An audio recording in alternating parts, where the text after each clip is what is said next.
up and see whether we can get going. Right, it appears and it says that I am live. Whether I am or not is a different matter. But good evening all and welcome to Nick's Sunday night quiz. I hope everybody's feeling well and raring to go for another exciting 6 rounds of general trivia. I have to say I'm not feeling very well myself, but I'm not suffering with the dreaded COVID. Thankfully, I've just got a bit of a cold and a cough. More of a cold, certainly in my sinuses have been hurting tonight. So probably going to have to drink more beer to just keep that at bay all night. Anyway, what a week it's been, eh? What a week it's been. We've had Donald Trump nearly admit defeat in the US presidential election. We've had Dominic Cummings, of course, decide to leave Downing Street, which is quite good fun. We've had Lewis Hamilton. He's won his 7th world title today. And, of course, I've got myself a cold, which didn't really help, but never mind. Right, let's see who has logged in so far. First off, we have Martin and Tina. So good evening to Martin and Tina. Hope all is well with you, Martin, and you're keeping well. Mike Yates has already joined us. Good evening, Mike. Hope you're ready to do a bit of quizzing tonight. And we've also had Jed and Tracy signing in. So good evening, Jed and Tracy. Hope all is well with you too. We've got Lisa joining us from sunny California. How is the weather out there, I wonder, Lisa? We've had some pretty inclement weather over the last 2 days. We've had gales, we've had rain. It's been quite stormy, really. Some heavy rain overnight. But suffice to say, we have had spells of good sunshine. And the temperature's been reasonably okay. So it'll be interesting to know how it has been in California, or how it is now in California. It'll be interesting. Lisa's just put the big orange twit just needs to go. Follow Cummings' example. Good riddance to him. Right. Well, that's nailed your colours to the mast then, Lisa. You clearly wanted to see the back of him. I think he's just about admitted defeat yet, but we'll see. Right, we've just had, Kevin's just said Rotary Club of Rugby, please no mention of the football. Now to be fair, Kevin, I haven't been watching the football today, so I won't really know what you're on about, but I could look it up and find out. What? Oh, what's going on with the football? No, neither do I. You perhaps look at it. I'm going to get Lydia to find out what's going on with the football so I can reply to that one. Good evening to Rugby Road Club. Hope you're all well and keeping fit and raring to go for another exciting quiz. 6 rounds of tricky trivia to keep you all going. Mick Roberts has just joined us. Mick and Bev are online from sunny Bilton. Good evening, Mick. Good evening, Bev. Hope all is well with you two. Keeping well. The Yorkies have just joined us. Good evening, Georgia and Rory. Hope all is well with you. And Faye has also joined us. So Faye says, hi all from the Booby Prize Girls. So good evening, the Booby Prize Girls. Hope all is well with you. Diane Alex has just joined us. Pinky and Perky are locked in and loading. So they're ready to do some quizzing tonight. Squeaky Pop are also here. They're saying hello, Neil and Tracy are here. And I see Kevin Keenan saying England are playing now. Right, I didn't realise that. Who the hell are they playing? I thought it was... oh, yeah, they are playing now. It's all right. It's me being a bit dim. I haven't been keeping up with the football, unfortunately. Kevin, I won't mention the football, especially if you're recording it tonight. I know how it used to be that Angela and I always used to go to the a pub just outside Rugby on a Sunday night.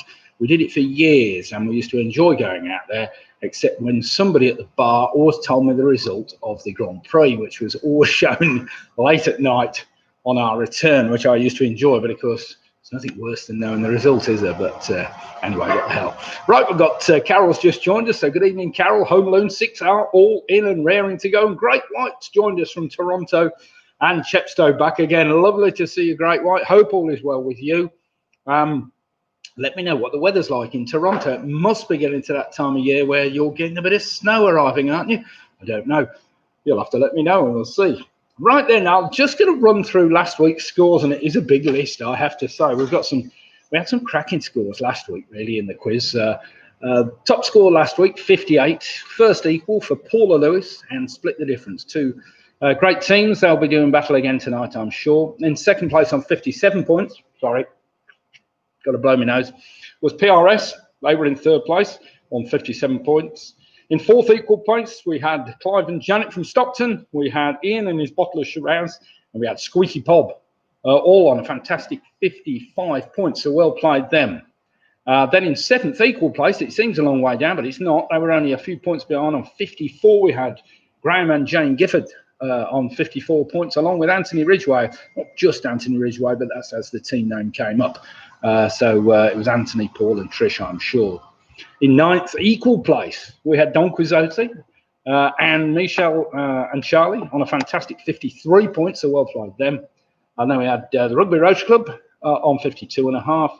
Followed by a little band of people in 12th equal place. Pick and Mix, the Tweenies, and the Famous Five all ended up on 52 points last Sunday, and they were hotly pursued by Home Alone and Stephen Gill Pugh, both on 51 points. I said last week, anybody in the 50s, we're doing remarkably well. Tonight's quiz, hopefully, will test 1 or 2. There'll always be 1 or 2 questions. Hopefully that not all the teams can get. I don't think we've had a full house yet. We might have done. I think in the 6th, this is the 65th quiz I've done since lockdown started, and I think in all that time we've probably only had. Well, I don't think we've had a full house at all. I think we've had 1 or 2 teams get within 1 point of scoring or all the questions right, but we'll see. So we try and keep it fairly simple, although the Yorkies won't like that, but they are improving enormously. In fact, all teams have improved enormously when they do the quiz regularly. So Great White is just telling me that it's raining here. Very UK weather, he's saying. Well, it is very, it's been wet and horrible here all day long. Great White. Ian's just telling us they've got a full house tonight. So we've got Harry, Julie and Ian have joined... well, Harry and Julie have joined Ian tonight, and they've got a bottle of Shiraz. That probably means there's 2 bottles of Shiraz on the table. Andrew and Jane Lewis have just joined us from sunny Yelvertoft, so good evening to you two. Hope all is well with you. Matthew's just signed in, so we're now at PRS. Last week's runners-up there joined us, so good evening, Matthew. Hope all is well with you. Penny Graham's also just joined us. She's joined us. Hello, all from Holland-on-Sea. That sounds an exciting place. Where the hell is Holland-on-Sea? It must be in... I don't know. It's a good quiz question. I don't know where Holland-on-Sea is. Enlighten me, Penny. It must be in Norfolk or something like that, surely. Graham Gifford. So we've got Graham and Jane reporting.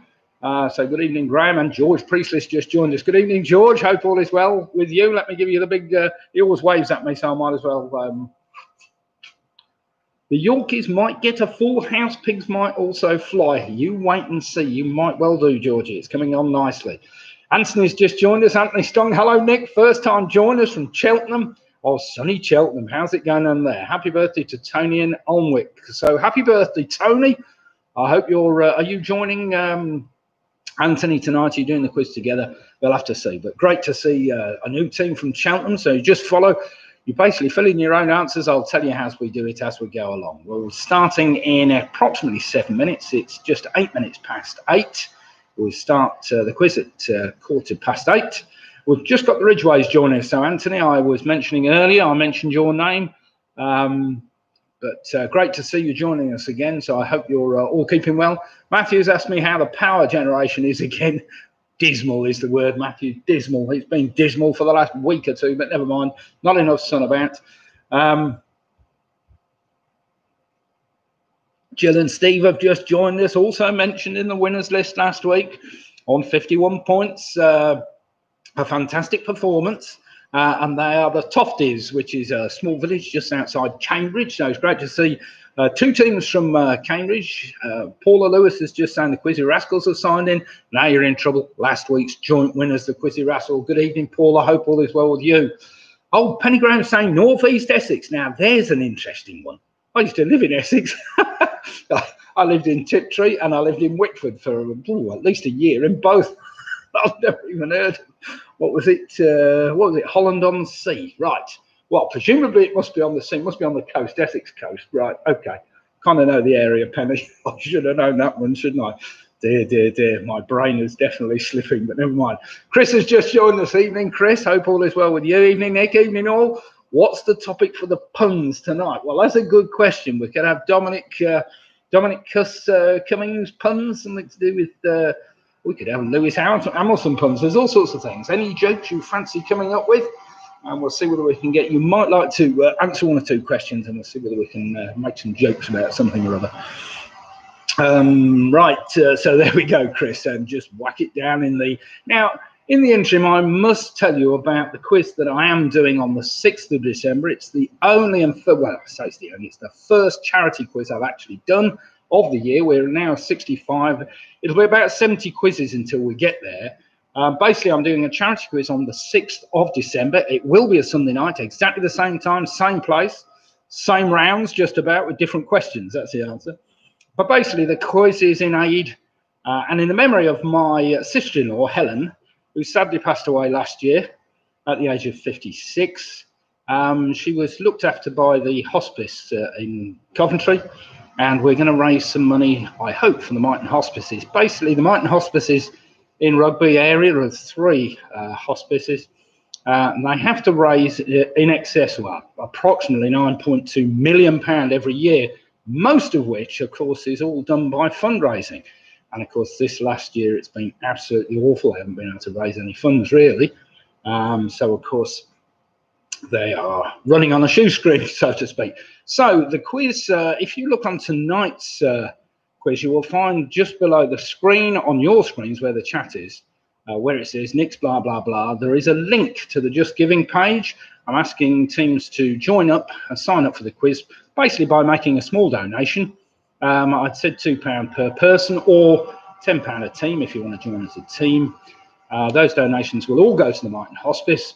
And at the same time, just register in the chat where you've made your donation, put your team name in. I need, most of you are using your own names when we do the quiz, which is great, but it's even better if we could use a team name. That would be great. So sign up with a team name, and that will make things a bit easier for me. So who else has joined us? So Derek Sharma's just joined us. Good evening, Derek. Hope all is well with you. Footy Fox 86 have also joined us. Good evening. And we've also got Don Quixote signing in from Manchester, London, and Lower Hill Morton, so not far from me. Sarah and our friends Russ, Joe, and James have joined us now from Worcester, so great to see you. Steve Farnham, we've got good evening from Steve Hills, and of course, a very tired Dexter. Well, Dexter, the dog, has been probably out in this horrible weather, traipsing around, making the place mucky, which is probably why he's worn out. Anne Anderson's just joined us. Good evening, Anne. She's saying Anne and Dave in rainy Essex. Well, so we've got 2 teams from Essex tonight. So, well done, Anne. Nice to see you again. Let's see how you can fare tonight.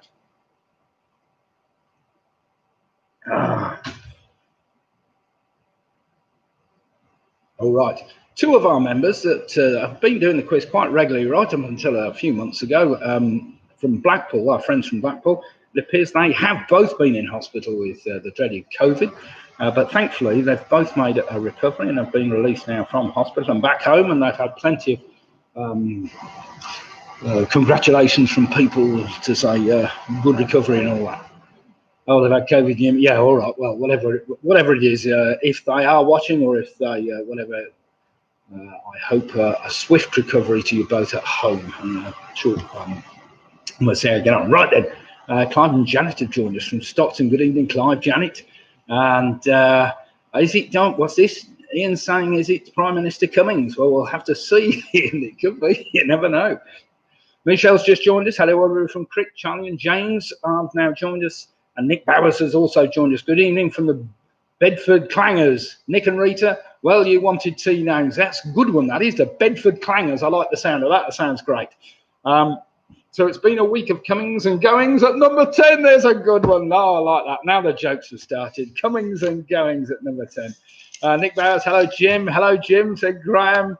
Famous 5 have just joined us. Right, let's just quickly zip down the rounds. Tonight's rounds, we start off. First round is entitled Sunday the 15th.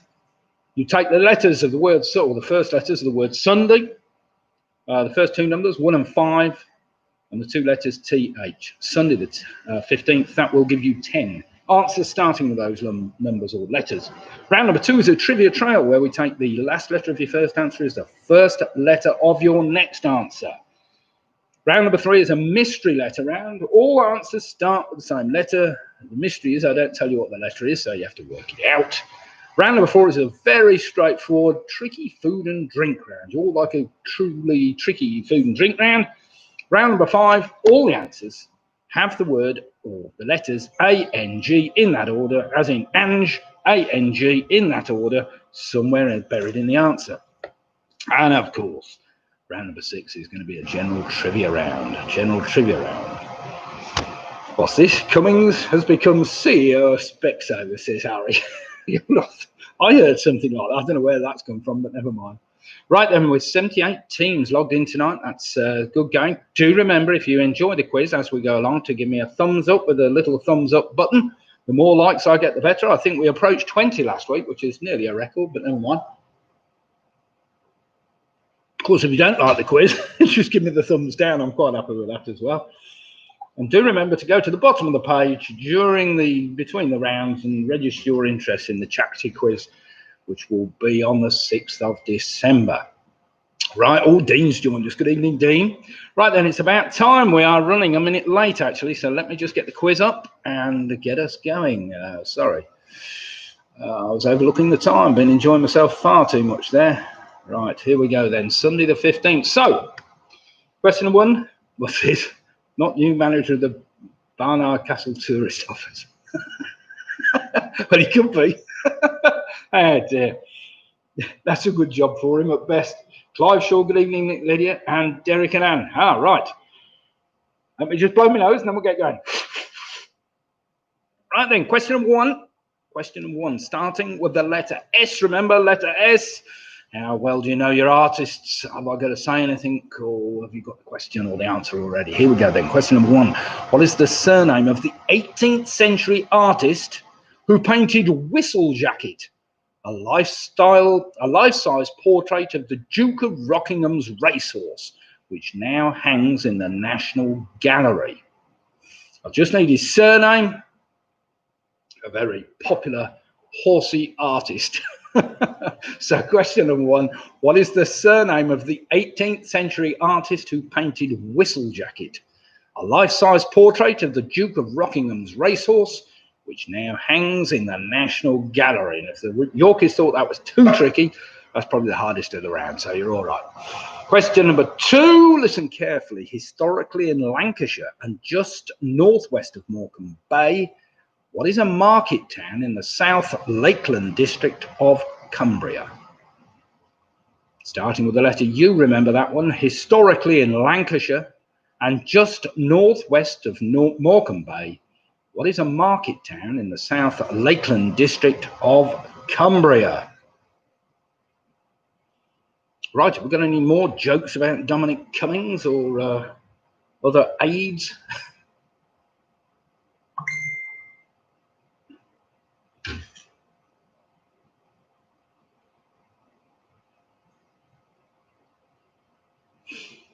Question number 3 starts with the letter N. It's not a one-word answer. This is a multiple-word answer. Question number 3, in which TV sketch program did Rowan Atkinson play Gerald, a gorilla who was not just wild, but absolutely livid? Helps a bit knowing that it starts with the letter N. It's a multiple-word answer. So in which TV sketch program did Rowan Atkinson play Gerald, a gorilla who was not just wild, but absolutely livid? Very funny sketch. If you've not seen it, you must see that sketch.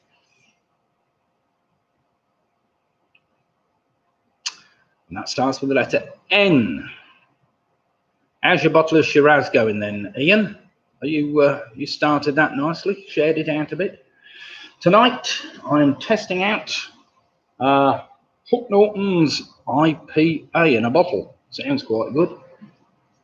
I haven't seen it. We normally get Hook Norton cask, but we've not had the IPA as far as I know, but it seems all right. Question number 4, starting with the letter D, which makes this fairly straightforward. With its first commercial flight taking place in 2009, what is the name given to Boeing's 787 wide-body jetliner? It's a plane I've been on many times. So with its first commercial flight taking place in 2009, What is the name given to Boeing's 787 wide-body jet liner?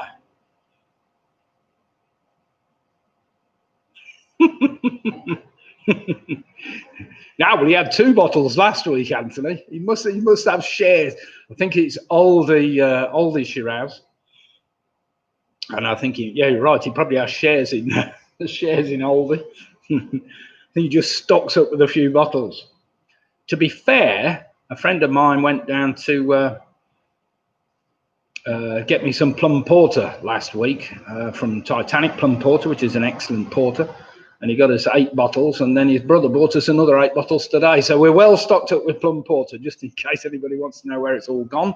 Question number 5, starting with the letter A. Listen carefully. Built using a new 5 nanometer process and containing a total of 16 cores, which manufacturer has recently released the A14 Bionic CPU? Plum porter. It's excellent beer, plum porter. Yes, I can see one. The wife's hogging all the plum porter, Sarah. She wouldn't let me have one tonight. No, actually, I've got one here just in case. So question 5 again. Built using a new 5 nanometer process and containing a total of 16 cores, which manufacturer has recently released the A14 Bionic CPU? Good name for anything, that, the Bionic, I suppose, but never mind. Question number 6. In the game of Monopoly, this starts with the letter Y, which makes it a bit easier. In the game of Monopoly, what colour is used to represent the property Coventry Street? So in the game of Monopoly, what colour is used to represent the property Coventry Street? And as you've got the letter, that makes that rather too easy. It's also the colour of Piccadilly and Leicester Square, just in case you didn't know. So that was question number 6, starting with the letter Y, remember. Question number 7, this is a bit trickier. This starts with the number 1, and it can be any multiple of 1, so listen carefully. In the game show, Deal or No Deal, all the boxes have a certain value, but what is the lowest valued red box worth? They've all got a number on them, price on them, should we say. So in the game show Deal or No Deal, all the boxes have a certain value.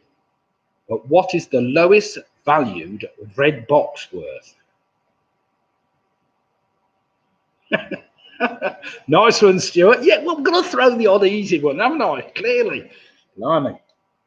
Or do I've got to make all of them as cryptic as hell? I'll try and make questions sound harder than they actually are, Stuart, but never mind. We like to try and keep the percentages up so everybody can get a good 70 or 80% every round. That's what we're aiming for. Good quizzes. It's no good doing a quiz and only getting 3 right.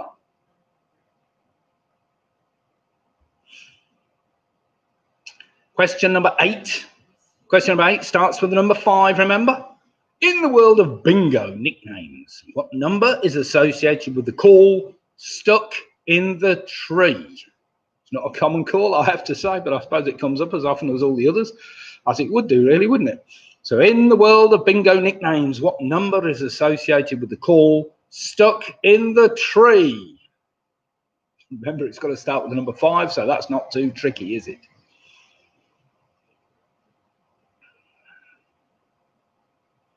Right, what other beers are everybody else on tonight? Is anybody else drinking beer, or are we all on wines, gins and coffee? What's that? Vodka. Oh, Lydia's on, yeah, Lydia's on vodka. So if any of the questions come up in the wrong order, you know, we'll know what's going on there, won't we? Yeah. Right, wait a minute, we got Squeaky Bob. Yeah, Squeaky Bob's on coffee, clearly. Nick Bowser's on water, blimey. Derek's on French Rose, glorious. Oh, that sounds good. Gin and Peroni, that sounds good. Old Thumper. I like Old Thumper. That's a great beer. Citrus, said Chris. Ghost Ship. French Lager. Nah, that's all right. Nothing wrong with French Lager. Claire's on vodka. I'm on port. Right then, question number 9. I did check this just before I came out. I quickly watched the first 2 minutes of the film to make sure I wasn't talking rubbish. Question number 9. Outside which famous department store did Audrey Hepburn eat her breakfast in the title of a 1961 film? Remember, that's got to start with the letter T. So outside which famous department store did Audrey Hepburn eat her breakfast in the title of a 1961 film? Oh, Hardy's. Oh, yes, I've got to... Wait a minute. Is it Aldi's? It's Harper's, not Hardy's. Chris, I've got a bottle here from Aldi's. They are own brandies, Harper's. Sounds like Hardy's, I suppose, but never mind. Pennies on coffee, then Hobgoblin, excellent. Razorback, Ringwood from Clyde and Janet. That's a lovely bit. Charlie's on homemade cider. Oh my God, is it going to last the evening? We'll see. And what's that? Tracy's on brandy, said Jed. Mick Roberts is on Ghost Ship. Cracking Lady, that sounds good as well. And finally, question number 10 in this round. Listen carefully. It's a two-word answer because I need his full name. And finally, what is the full name of Alan Alda's character in the US TV series MASH? So question number 10 again. And finally, what is the full name of Alan Alda's character in the US TV series MASH? And a great series it was. Chris has just said, I was dyslexic, but I'm KO now. Oh, dear. I think you should get sponsorship from Aldi. You're probably right, Anthony. We'll see whether we can. Nick Bowser's just put Audrey Hepburn on. I can't know why he's put Audrey Hepburn in, but never mind. He's not drinking Audrey Hepburn, surely. Ah, yes, number 8. She's put Old Thumper by Ringwood 2. Excellent. There's a great Old Thumper used to be a great beer when you could get it on draft. I haven't seen it on draft for years. Right then, there are your first 10 questions. Nothing too testing there. The odd one maybe, but a lovely Bordeaux, says Anthony. A lovely Bordeaux. What could be better? I'm not a wine drinker, to be fair. I've always drunk beer, but there we have it. It's one of those, isn't it? Some people love their wine. Right then, everybody, for those that haven't done the quiz before, all you've got to do is just answer, hopefully, mark your own answers and then put a score up in the chat column on the right-hand side and always put a total score. So by the time we get to the second round, you need to total your whole score. I don't want to go around counting them all for you because there's too many of you. Where's number 8 set in? I think she has put number 8. It's just above you, Ian. Sorry. 1, 2, 3, 4, 5, 6, 7, 8 posts above you is question number 8. It was the one about in the world of bingo nicknames. What number is associated with the course Stuck in the Tree? It starts with the number 5. It's rhyming, remember, so it can't be that hard. What's that? I don't know. I can see it. Oh, are you on live chat, Ian, or are you on... well, he's got all the others. Oh, never mind. Michelle's just saying the fumes from the Perry nearly knocked us out and the apple cider is very lively. Oh my God. Probably means it hasn't been quite fermented out as far as it might be, but never mind. Needs to be left a little bit longer. Right then, here we go. Let's just do some marking. Let's see how we're fared after this first round. The surname of the guy that paints horses was, of course, Stubbs, as in George Stubbs, the famous horse painter. Question number 2, the town of Ulverston. Number 3, I was after that sketch program, not the 9 o'clock news, and what a great sketch that was. Number 4, starting with the D, Boeing 787 is better known as the Dreamliner, and it is a dream if you've flown there. A very, very quiet plane. Number 5, of course, the A14 Bionic chip is now being released by Apple. It's going to be in their new iPhone. Number 6, the game of Monopoly, of course, it was yellow, as pointed out by Stuart there, saying a bit too easy, that one. Number 7, the game show Deal or No Deal. What was the lowest valued red box? Well, the red box were in the higher value things. It was £1,000. So well done if you got that. Well, I would have not possibly got that. In the world of bingo nicknames, the number stuck in the tree, of course, is 53. Number 8, of course, she had her breakfast at Tiffany's, Audrey Hepburn. And there she was eating a bagel or something and drinking a coffee outside the shop. Number 10 was Hawkeye Pierce. Hawkeye Pierce, who the full name of Alan Avler's character in MASH. Hawkeye Pierce. So well done if you got that. Hawkeye would have done. No, I did ask for the full name, so there we have it. Right then, everybody, let's have some scores in, see how we've all done. Jed and Tracy start not possibly as well as they wanted on a 7. There were, what's that? John O'Rourke said they were all red boxes in Deal or No Deal. Well, yeah, possibly. Squeaky Bob's got 8. We've got Derek Sharman on 8. We've got Sarah on 8. Michelle's on 8. Mike Yates is on a 9. Good start there, Mike. Bingo Perkier on 7. Steve Farnham's on 9. With the Rugby Roach Club on 8. Mick Roberts is on 8. We've got where have I got to? Sorry, Mick Roberts on 8, Anthony Ridgway's on 8, Martin Davis on 8, Ian Miller's on 9, Graham Gifford's on 8. We got Clive and Janet from Stockton on 8, Andrew Lewis is on 8, Nick Bowers is on 7. We've got Great White 7.5. Bit rusty, he's saying there. Never mind.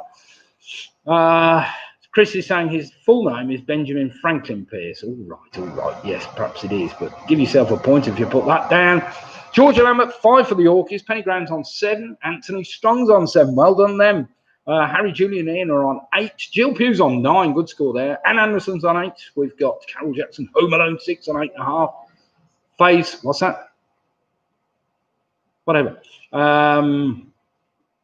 Wait a minute, where have we got to? Faye and the Boo Boo Prize Girls are on 7. Got PRS on 9. Split Deliverance are on 9. Chris Beats on 7. Half point for Hawkeye. Yeah, I think half point for Hawkeye's fine. Anthony James on 8.5. Paul Lewis is on 9. Well done them. John O'Rourke and Fame's 5 are on 8. Team UK USA off to a really slow start, but never mind. All to play for on a 6. Footy Fox is on a 7. So nobody got a full 10 out of 10. Which one did you all lose out on there, I wonder? That's quite interesting. That never mind. Yeah, that box was a bit tricky on the game show deal. And yeah, I suppose all the boxes were red, but it was in the categories. You've got the blues and the reds, haven't you? Perhaps there were boxes on the screen, not the boxes in the... Sorry about that, John. That was a bit confusing. I ought to change that, but never mind. Right then, let's crack on with the next round anyway. Crack on with the next round. Here we go. Trivia Trail. Round number 2 is a Trivia Trail. Do remember, in a Trivia Trail, for those that never done a Trivia Trail before, the last letter of your first answer is the first letter of your next answer, all the way through, until we get to number 10, where the last letter of number 10 is the first letter of number 1. So question number 1 is a 2-word answer, pretty straightforward. Opened in 1309. The Bourse in Bruges is credited with being the first example of which type of financial institution? 2-word answer I'm after. You can't go far wrong with that one, I'm sure. So opened in 1309, the Bourse in Bruges is credited with being the first example of which type of financial institution? An interesting fact, one I didn't really know, but there we have it. Now then, take the last letter of that 2-word answer, and it's the first letter of this answer. Since 2012, which country's London embassy had harboured WikiLeaks founder Julian Assange until April 2019, when his asylum was withdrawn? He was then promptly arrested, I think, by the British authorities, and he's now in prison at the moment. So, since 2012, which country's London embassy had harboured WikiLeaks founder Julian Assange until April 2019, when his asylum was withdrawn?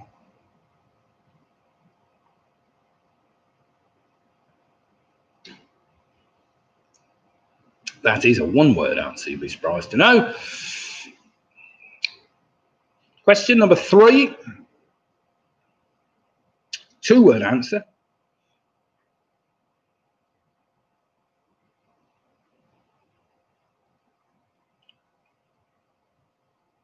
Question number 3, the well-known dictum, cogito ergo sum, which translates as, I think, therefore I am, was coined by which influential French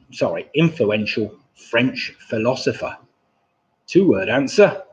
So the well-known dictum, cogito ergo sum, which translates as, I think, therefore I am, I think, was coined by which influential French philosopher? Yeah, forget the first bit of that word, lids in the brackets. It's a way of spelling it. No, it's the way it's pronounced. It's pronounced with a D, apparently. Now then, I'm sure you all know your French philosophers, especially the Yorkies, being great literates. Doing their...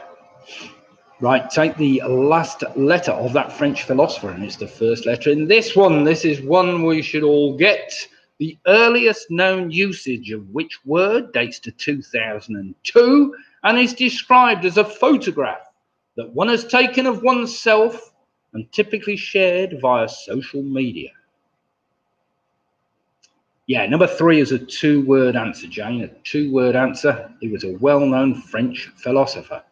Question number 4 is a lot easier, which may help with number 3. The earliest known usage of which word dates from 2002 and is described as a photograph that one has taken of oneself and typically shared via social media.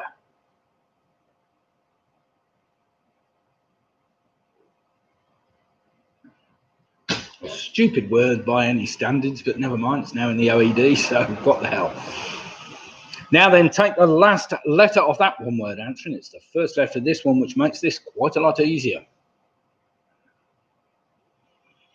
Question number 5, which Premier League football team uses the Latin motto, nil satis nisi optimum, nothing but the best is good enough? Ian, speed it up a bit. I'm a celebrity coming on at 9. You can have that on the background, Ian. Being broadcast from some Welsh castle or something, but never mind. Somewhere on the coast. Question number 5 again. Which Premier League football team uses the Latin motto, nil satis nisi optimum, nothing but the best is good enough? That's a 1-word answer. And that leads us on to this one. Take the last letter of that football team, and it's the first letter of this. Question number 6. What is a fictional island featured in the works of J.M. Barrie? It's an imaginary, faraway place where Peter Pan, Tinkerbell, Captain Hook, and the Lost Boys live. But they're crap. They started off so well, though, didn't they, Ian? Now, it's a bit harsh to, you know, if you like a team, you like a team.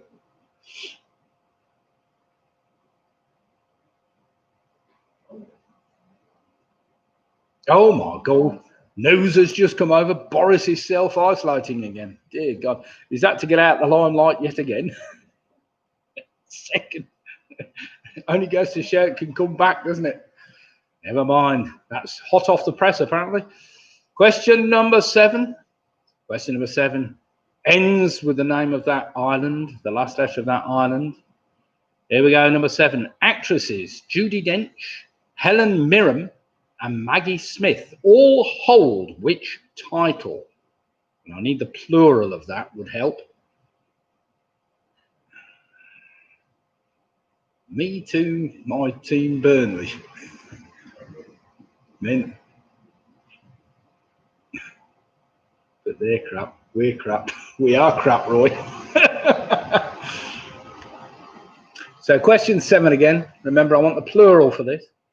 Actresses Judi Dench, Helen Mirren, and Maggie Smith all hold which title? Dirty old bird. Birds. Oh dear. It's a bit harsh, but never mind. You're entitled to say what you think, put what you like. Oh. Right then, anybody get any other silly jokes, especially about Boris isolating? That's good now. That's hot off the press. It's just come straight on my phone. Crank pipe smoker of the year.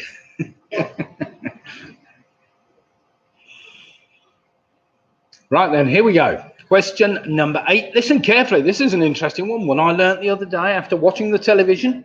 Also a girl's name. What is the fluffy woolen part at the bottom of a bell ringing rope known as? You've all seen it. I didn't know this, but also a girl's name. What is the fluffy woolen part at the bottom of a bell ringing rope known as? What a great quiz question that is.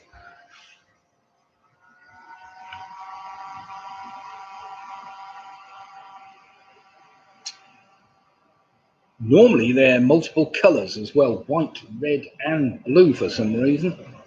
Probably something to do with us, but now I was watching a programme about Scotland the other day or something, and it just came up about the bells in Invergarry or something. Biggest bell in Scotland or something. And they were showing you this particular thing, and she was going on about pulling this bit.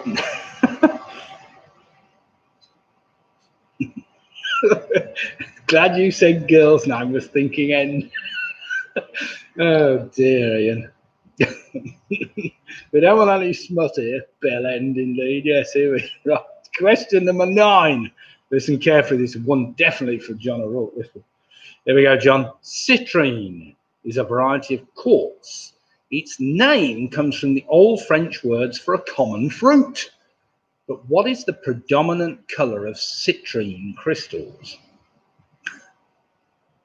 So question 9 again. Citrine is a variety of quartz.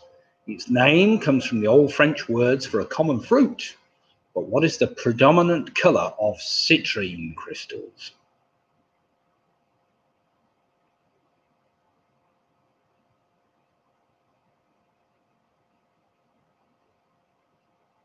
And finally, question number 10. This is for all you twitchers. So take the last letter of that colour, and it's the first letter of this one. This is for all you twitchers. Although not necessarily closely related to one another, what common name is given to a group of birds that share characteristics such as being fairly small, very vocal, and insectivorous? I think that's how you spell it. That sounds about right. So although not necessarily closely related to one another, what common name is given to a group of birds that share characteristics such as being fairly small, very vocal, and insectivorous? And that's a plural. Yes, it's a plural. That will take you, of course, all the way back to number 1. So the last letter of that one-word answer takes you back to number 1. Right, everybody, after that dead easy trivia try around, I'm sure you all agree. I'm hoping at least one team's got 10 out of 10 on that one, even if you didn't know the name of the bell thing and it wasn't end. We won't leave it there.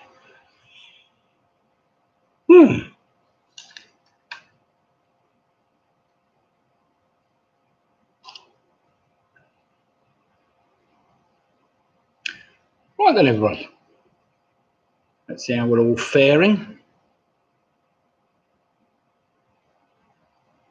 And we'll do some marking. How are we doing there, Ange? Are you about done? Yeah, has everybody done, or do you need any more time? That's trivia trials, don't generally. Here we go then. Right, your first answer was a 2-word answer. Opened in 1309. The Bourse in Bruges is credited with being the first stock exchange, That, of course, gave the E for the Ecuador. Ecuador was the country I wanted. I said, which country is the London Embassy? That was the country of Ecuador. But over the R, of course, for that French philosopher, René Descartes. I think, therefore I am, I think, he said. That gave you the S for a selfie. That gave you the E for the football team, Everton.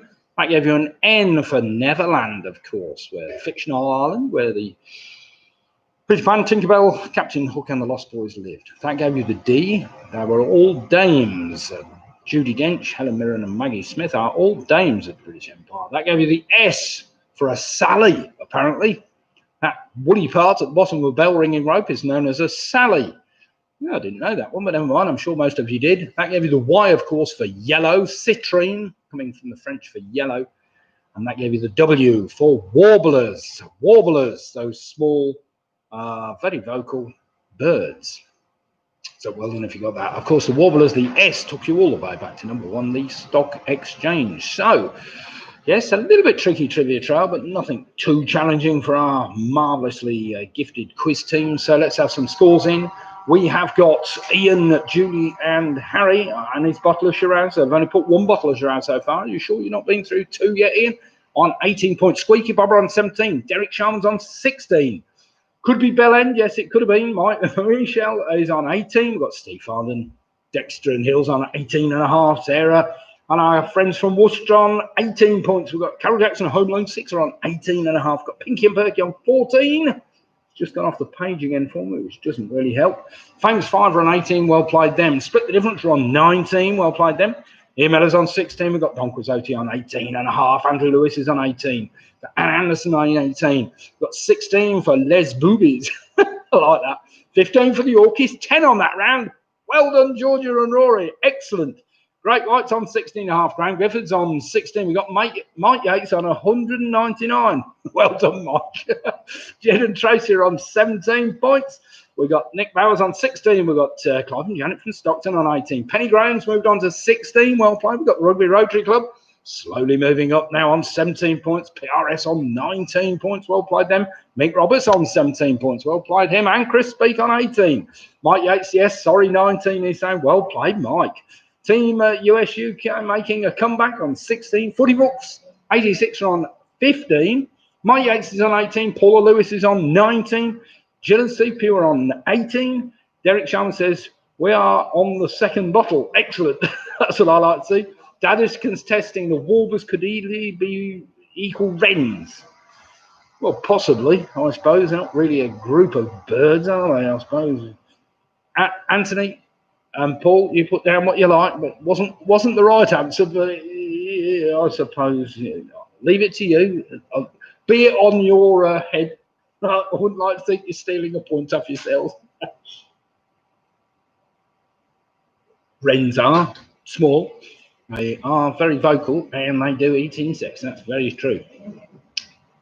Hardly a group of different birds, but never mind. Anyway, that's by the by. And we've got Anthony Strong, 16, for the team from Cheltenham. So well done, Cheltenham. We've got Cheltenham and Worcester today taking part. So excellent. Do feel free to have any more likes. I got 20 likes last week. We've only got 16 so far. So if anybody else would like to like the page, you're more than welcome. We have no conscience. That's fair enough, Anthony. There's nothing wrong with that. Right then, round number 3 tonight is entitled. What is it entitled? Oh, the mystery letter round. The mystery letter round. Now, I don't tell you what the answers start with, but they all start with the same letter. Let me just have a look. I think they're all one-word answers, actually. Yes. Yes. All one-word answers, all starting with the letter P. Oh! Damn! I'm just giving it away. Right. Oh, bother. Oh, we got another notification come through. What's that? Oh, no, it's the same as the other one. Bother, bother, bother, bother.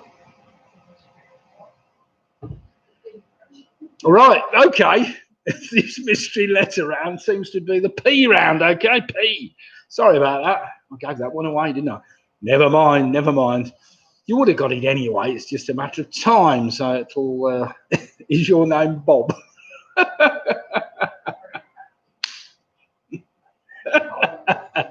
That must be the cold. Lack of beer, that's what it is, I think. And people... Right, here we go then. Question number 1 in the mystery letter round. Mystery letter starting with a P. What is the surname of the UEFA... Oh, wait a minute. Of the UEFA president who resigned in 2016 from European football's governing body after failing to have a 6-year ban from football overturned? You're talking bollocks. You must be pissed. Yes, okay. So question 1 again. What is the surname of the UEFA president who resigned in 2016 from European football's governing body after failing to have a 6-year ban from football overturned? And he should have been banned as well. All about money. What's this? Enabled diction? What am I enabling diction for? Oh, no. USB device not recognised. What's that saying? Go away. Question number 2, starting with the letter P, just in case you didn't know. What is a branch of medicine that deals with the medical care of infants, children, and adolescents? So what is a branch of medicine that deals with the medical care of infants, children, and adolescents?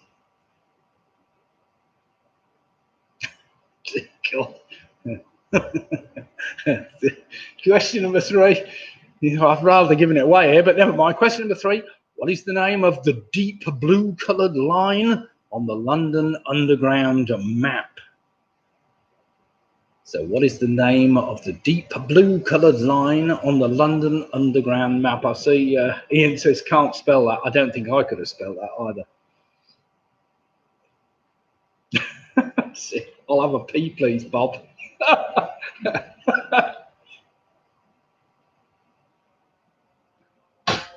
All right, you want to come and do it. It's not that easy sometimes.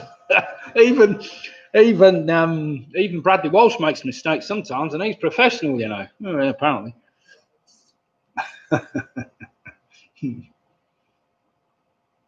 Question number 4. Which colour did American author Alice Walker write about in 1982? It became a Pulitzer Prize-winning novel in 1983. So question 4 again. Which colour did American author Alice Walker write about in 1982? It became a Pulitzer Prize-winning novel in 1983. Derek said, professional what? He's a professional quiz entertainer, master. He doesn't do so bad, really, I have to say. It's not quite so easy. He does it quite well.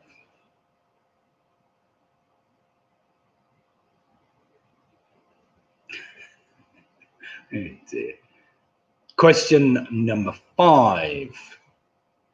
Which musical instrument is Sir Alfred Brendel most associated with? So question 5 again. Which musical instrument is Sir Alfred Brendel most associated with? Just get a clue there. That was a clue.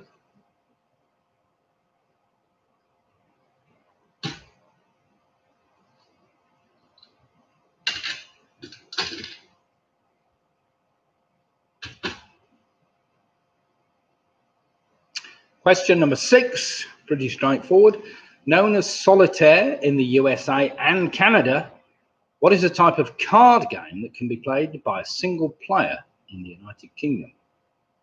Oh, sorry, it's by a single player called in the United Kingdom, right. So question 6 again, known as solitaire in the US and Canada, what is a type of card game that can be played by a single player in the United Kingdom? I haven't worded that right at all. Sorry, messed that one up a bit, but never mind.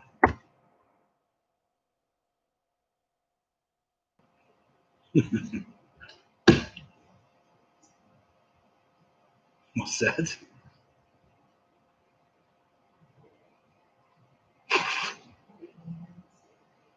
Yeah, beer and a lemon sip. That's what we need. I think what we need is another beer to calm the nerves down a bit, but never mind. Oh, right. And can we make sure, Ian and everybody else, can we make sure we get ourselves a team name, please? You can have Ian Miller. You can have your own name followed by a team name. So we can have Martin Davis followed by Wheat Links or whatever. And Ian Miller by, I don't know, the Lawford Dropouts, something like that. Question number 7. What type of crossing is similar to a toucan crossing, but they allow horse riders to cross as well? They have no flashing amber light phase like normal traffic lights. Yeah, what can we call you, Ian? Come on, come up with a team name for me.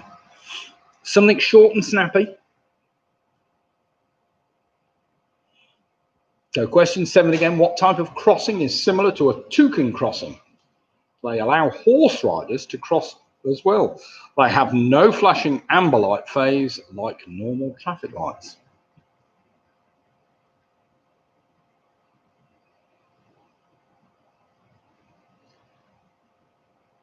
And if you were doing the quiz last week, toucan, of course, was a southern star constellation.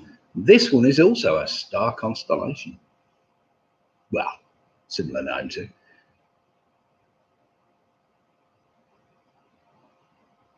Question number 8. Listen carefully. Which character created by writer Carlo Collodi was sculpted by a woodcarver named Geppetto in a village near Florence? So question number 8 again. Which character created by writer Carlo Collodi was sculpted by a woodcarver named Geppetto in a village near Florence? That's when the letter helps you, of course. Right, we're now testing the Aldi beer to see what this one is like. This is the Aldi's own brand, Harper's Brewing Company. Delicious. Question number 9. What is the name of a private Ivy League research university situated in New Jersey in the USA? I'm sure Lisa will get that one. Team USA should get that one. So what is the name of a private Ivy League research university situated in New Jersey in the USA? It helps. Now you know they've all got to start with the letter P, of course. And finally, question number 10, to put you out of misery in this dead easy round as I've given it away. What common items can range from 9H to 9B on the graphite grading scale? So question 10 again, what common items can range from 9H to 9B on the graphite grading scale? There we have it. That was the end of the P round. Mystery letter indeed. Damn me. Never mind. You would have all worked it out after 2 anyways, surely. Ian says, been to museum in Lake District. What's that supposed to mean, Ian? Are you talking to Penny or or are you just randomly saying you've been to some museum in Lake District? I don't know. I know, yes. The last question. I was about to give that one away, but nearly. The 9H to 9B museum in Lake District. Wow. Bother, I'm nearly giving all the answers away tonight. Never mind. Makes it for more of an interesting last round, doesn't it? Right then, everybody, I think we've had enough time on that, as I gave you the letter in the first place. So let's see whether we can just go through the answers for you. That footballer I wanted was Michel Platini. Of course, I only needed his surname, Platini. Number 2, of course, is a study of paediatrics. Number 3 was Piccadilly, that line on the London Underground map. Number 4, it was the colour purple that Alice Walker was talking about. Number 5, Alfred Brendel, of course, is most associated not with the piccolo, but with a piano. Number 6, that game I wanted was the game of patience. Number 7, of course, the traffic lights. It's known as a Pegasus Crossing. That's an interesting one, isn't it? Number 8 was Pinocchio. Number 9, I was after Princeton, New Jersey. And final number 10, 9H and 9B, of course, graphite grading scale. Apparently a museum that Ian's been to in the Lake District is the Museum of Pencils. So well done if you've got that. Carol said, Nick, I think you need to stop drinking. I need more. I've got very bad sinus things at the moment. So here we go. Chris has just come in. Fantastic. 27 points. Ian Miller's not far behind on 25, as is Mick Roberts on 25. Don Quixote, 27.5. Michelle Gibbons on 27. Sarah, Russ, and James are on 27. We've got Pink and Perky on 23. Mike Yates is on 27. Frames Fiver on 27. Derek Sharman's on 24. We've got Martin Davis, 25. Never heard of Sport Geezer. Never heard of Sport Geezer. Nick Bowser's on 24. Georgia and the Yorkers are on 23 points. Squeaky Bob's on 26. Emma Johnson's on 26. We've got the Rugby Road Club are on 27 points. Somehow, I think we have Jed and Tracy who've played their joker and are now on 36 points. PRS are on 28. We've got Great White on 24.5. Ann Anderson's on 27. The Ridgeways are on 27. Andrew Lewis is on 26. Steve Farnden and Hills and Dexter, 27.5. Jill Pugh's on 27 points. Stephen Dill. Colin Janet from Stockton on 27. The Booby Prize Girls, so they're on 24 points. The Giffords are on 24. Ian, Harry, and Julie, and Bottle of Shiraz with a question mark now. And are we on to our second? We're on 28 points. Penny Ground's on 23 points. We've got, Jen and Tracer on 26. Anthony Strong's on 24. Well played, Anthony. And Team UK USA on a fantastic 26 points. So in the lead, wait a minute, I've got a couple missing here. Quizzy Rascals are on 28. So Quizzy Rascals on 28. We've got Clive Janet on 27. Stephen Giller on 27. The Ridgewise on 27. We've got quite a few on 27. Have we got any more 28? 27 and a half for Don Quixote. And 28 for Quizzy Rascals. Split the difference also on 28 points. Derek saying, what is a joker? New to this? No, there is no joker. Just me, unfortunately. But never mind. Sorry about that. No, it's just somebody, whenever they post 10 more than they should have, I clearly make out they've played the joker. But never mind. Right then, round number 4. What could get better than this? Food and drink. Now, who loves a food and drink, man? Food and drink, man. And these are a bit tricky, some of these, but never mind. Question number 1, listen carefully. In terms of importance for use in quality wines, which grape variety of the Rhine region is usually included in the top 3, together with Chardonnay and Sauvignon Blanc? Oh, Footy Fox, who got 24. Well played, Footy Fox, 86. Ian saying strictly on. Dear, oh dear. Question number 1 again. In terms of importance for use in quality wines, which grape variety of the Rhine region is usually included in the top 3, together with Chardonnay and Sauvignon Blanc? Strictly Come Dancing round. God, blimey. I never watch it because we're always doing the quiz. No, it's on a Sunday. Oh, is it? Oh, so apparently it's on a Saturday. Sorry.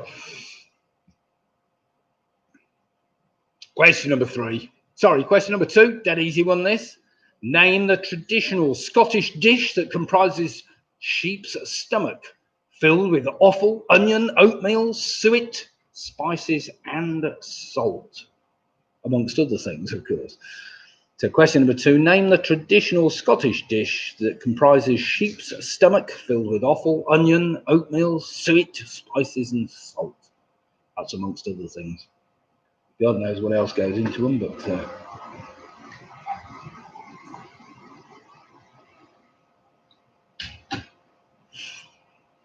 Question number 3.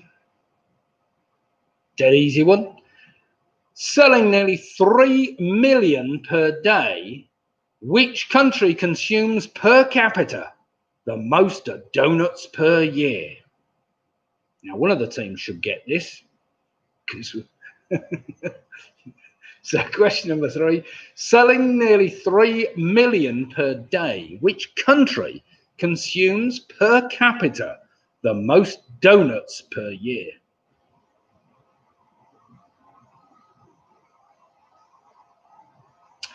And at least one of the teams should get that tonight, surely.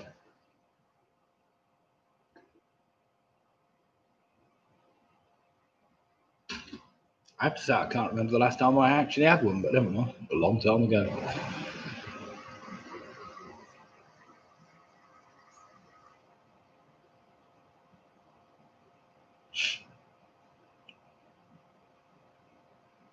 Question number 4. Who was a monk and cellar master at the Benedictine Abbey in Haute-Villers? He pioneered a number of winemaking techniques around 1670. Very famous of what he was. 2-word answer I'm after for that. Who was a monk and cellar master at the Benedictine Abbey in Haute-Villers? He pioneered a number of winemaking techniques around 1670.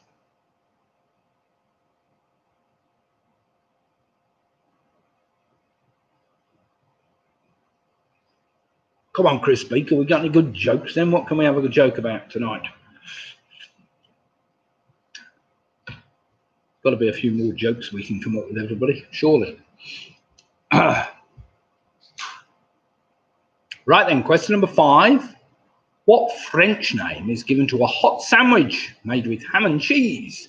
The dish originated in Parisian cafes and bars as a quick snack. It's a 2-word answer I'm after. So what French name is given to a hot sandwich made with ham and cheese? The dish originated in Parisian cafes and bars as a quick snack. Burnley sell the most Benedictine in the UK. Do they really? Well, there we have it.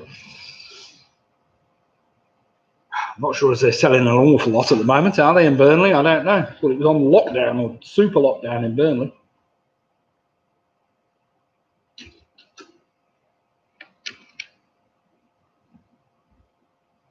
Oh, well, it's great to see so many teams on tonight. I have to say we've got a very good turnout tonight. 80 teams have been doing the quiz. I've actually got 24 likes, which is excellent. That's got to be good. 28 dislikes. That's not true. Oh, dear God. Right then, where have we got to? Oh, yes. Question number 6. Question number 6. Jugging. No jokes on that one, Ian. Well, you can have. Jugging is the process of stewing whole animals. But what kind of animal is commonly associated with this form of cooking in the United Kingdom? So question number 6 is jugging is the process of stewing whole animals. But what kind of animal is commonly associated with this form of cooking in the United Kingdom?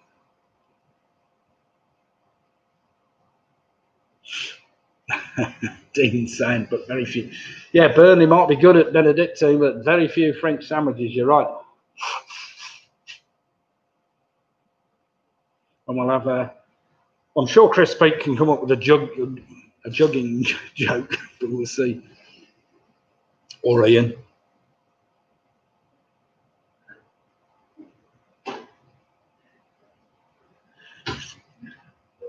Well, that's what it was. They were putting jugs. Yeah. It's all right. They're tittering over here. My daughter and my wife are both tittering about jugs. I don't know why. Don't find it at all amusing myself, but there we have it. They're tittering again. I don't know what's going on.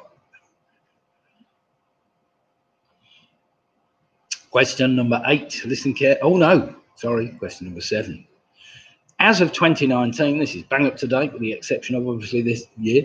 As of 2019, which country with an annual production in excess of 39,000 tons is the world's largest producer of hops? That's the thing they stick in beer, just in case you want to know. So as of 2019, which country with an annual production in excess of 39,000 tons is the world's largest producer of hops?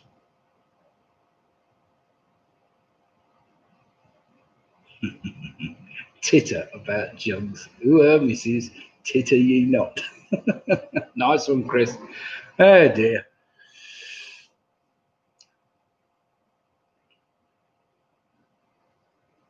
And you know 5 kilos of hops can cost 100 quid.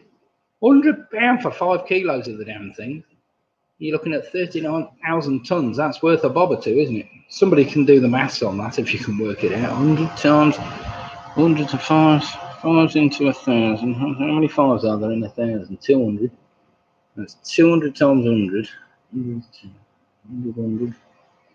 It's 10,000. 20,000 for a ton. Can do juggling jokes. Question number 8. With which fruit is a fish dish described as Veronique garnished? So question number 8 again. With which fruit is a fish dish described as Veronique garnished? We've had a few French words tonight, haven't we? Turning into a French quiz if we're not careful. Not enough French people do it. But then, oh yes, we did have the odd French person doing it. Of course, most good food comes from France, doesn't it, surely? So question 8 again. With which fruit is a dish described as Veronique garnished? What's that? Yes.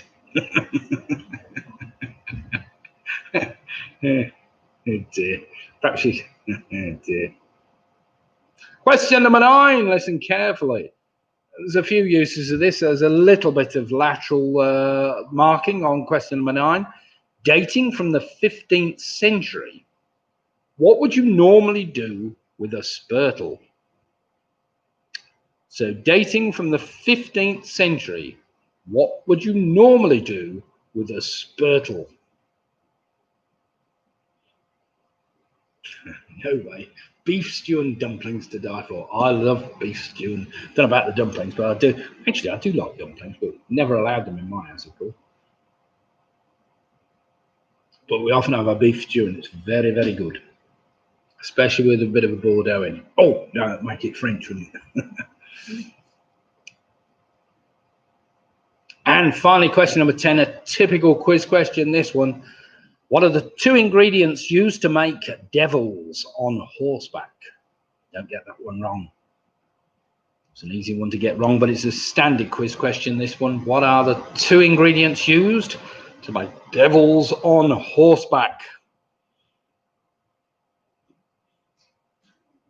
Nice dumplings and titters, says Chris. There's nothing wrong with dumplings and titters, is there, Chris? And there we have it. Thus, turning into a carry-on film. Yes, he was dreadful, wasn't he? Frankie Howard. Ooh, don't titter. Don't titter. He was particularly good when he was playing the Lurkio, of course. Right then, everybody. Food and drink. Do we need any more time? Has everybody got 10 answers? Put in the... do feel free to put in the chat column if you need a little bit more time for this round. Most of those I'm sure you could probably work out. As I said tonight, record turnout for a while. We've got 82 current players, or people logged in at least from different locations, which is great. Very good for a Sunday night. And let me just remind you about the link on the bottom of the screen if you'd like to make a donation of any description to the Mighton Hospices. Put your team name in for the up-and-coming quiz on the 6th. We have some great prizes. We've got 4 cash prizes, one of £50, one of... Wait a minute, I better get this round. I think it's 50, 30 and 20 cash prizes. We've also been donated 1 or 2 prizes as well for the quiz, which I will have to somehow get to you if you manage to win one of them. So here we go. What Paula said, what she said, can I make a request for a music and from a mixture of decades, lyrics, guess the song, current affairs? That sounds good. Yeah, why not? We could do that. We could do that. Lyrics, yes. It's such a shame that I can't actually play you music. I did attempt to do some music on one of my test things, and it actually got banned, and they were all, none of them were actually proper songs. They were all cover issues, but it actually got flagged by YouTube. So it's so difficult to actually put any live music, but certainly I can put some lyrics into the quiz rounds. I'm sure 1 or 2 wouldn't go amiss. Anyway, here we go. Food and drink, do your own marking. There we go. Number 1, of course, that grape from the Rhine region is a Riesling. A Riesling. Well done if you got that. Number 2, of course, was haggis. Number 3, selling nearly 3 million per day. Which country consumes per capita the most donuts in the world per year? That's Canada. Well done if you got Canada. We have 1 team from Canada tonight. I hope they got it. Number 4, who was a monk and cellar master? That was Dom Perignon, of course, famous for the sparkling wines he produced. Number 5 is called a croque monsieur. Croque monsieur. Number 6, of course, jugging is the process of cooking hares in the United States. Jugged hares, of course, is the common form in the UK. Number 7, the largest producer of hops in the world is now the USA with 39 million tons per annum. Number 8, if a fruit is added to a fish dish and it's described as Veronique, it's garnished with grapes. Grapes, of course. Number 9, a spurtle is used. It's a type of spoon or rod, really, and it's designed to stir porridge, soups, or stews. So it's a stirring implement used in kitchens, of course. So something to do with that will be fine. I'm quite happy to be fairly liberal with that one. Number 10, what are the 2 ingredients used in devils on horseback? Well, Horseback always has bacon, but in the case of Devils on Horseback, it's prunes or plums wrapped in bacon. Of course, if it's the other one, what's it? Angels on Horseback, of course, is oysters, as I recall. So it's prunes or plums wrapped in bacon. I will give you a half if you got the bacon, of course. So there's me being very generous as usual. Right then, let's have some scores in. We've got the famous 5 and a fantastic 34 points. The Ridgeways moved on to 36. Well played, Anthony, Paul and Trish. Chris Speaks moved on to 35 and a half. Spitting distance of the Ridgeway is only half a point behind. Ian Miller's on 31. We've got Pinky and Perky on 29. Mick Roberts has moved on to 32, as the Giffords. I've moved on to 32. Jed and Tracy now on 33. We've got the Rugby Road Club 35 now. PRS are on 37. Paula Lewis is also on 37. We've got Don Kuzoji 37 and a half. Well played them. Leslie Barrett Stan moved on to 32 and a half. Oh dear for the Poodle Bars girls, now on 26. Oh dear, not a very good round for them. Steve Farndon, now that Hills has gone off to look after Dexter and retire, on 35 and a half. Clive and Janet from Stockton on 36 and a half. We've got Martin Davis. Oh dear, he's on 30 and a half. Never mind. Anthony Strong's on 29. Nick Bowers on 33. Derek Sharman, 31. Well played, Derek. 32 for Mike Yates. Well played, Mike. Got Michelle Gibbons on 36. That's a great score. Ian and his bottle of Shiraz, 38 points. That's some going. Harry Julian Ian on 38. We've got Jill P on 34. That's Stephen Jill, 34 and a half. Andrew Lewis is on 29. Footy Fox, 86 on 27 and a half points. Sarah, Ross, Joe and James are on 32 points. We've got Emma Jackson on 31 points. We've got Carol Jackson, Home Alone 6, 35 and a half. We've got Split the Difference on 37 points. Georgia Lambert and the Yorkies are on 25 and a half. Great White, 30 and a half. Believe it or not, we didn't get Doughnuts. I thought you'd get that straight away. You didn't put the USA down, surely. Lisa Lasky, Team UK USA on 33. Anne Anderson's on 31 and a half. We've got Squeaky Bob on 34 and a half points. There's some great scores in there. Great scores. Everybody 36 or 35 onwards, you've got a very good chance. We've got 2 rounds to go. So any team scoring about 35 at this early stage have only dropped 5 points maximum. Right then, all these answers contain the letters A-N-G. In that order, A-N-G, they're not at the beginning. No, they're not. Well, they can be at the beginning. They can be at the end. They can be in the middle. Somewhere in the answer are the letters A-N-G in that order. Most of these are one-word answers, which is pretty straightforward. So here we go then. A-N-G round. Are we ready? Eyes down, look in.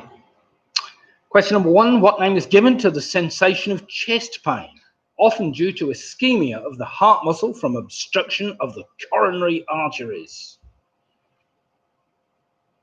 So one-word answer I'm after. So what name is given to the sensation of chest pain, often due to ischemia of the heart muscle from obstruction of the coronary arteries? I should have been a surgeon. Sorry.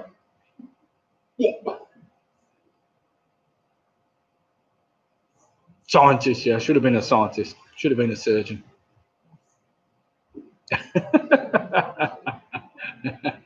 Oh dear. Question number 2. Which British stop-motion animated children's television series is about small creatures living in peace and harmony on and inside a small hollow planet far, far away?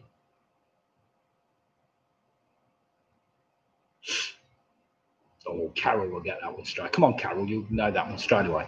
So which British stop-motion animated children's television series is about small creatures living in peace and harmony on and inside a small hollow planet far, far away? Do you remember the answer has got to have the letters A-N-G next to each other in that order in the answer. 4. God, I don't know why I put myself through this, but I do sometimes. Question number 3.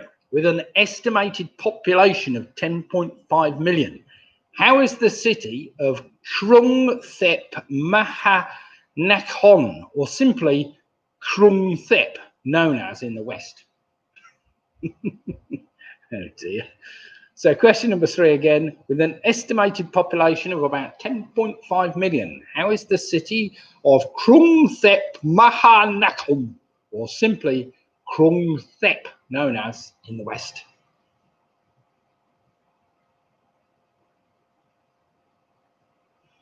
And a beautiful city it is. Well worth going to if you've never been there.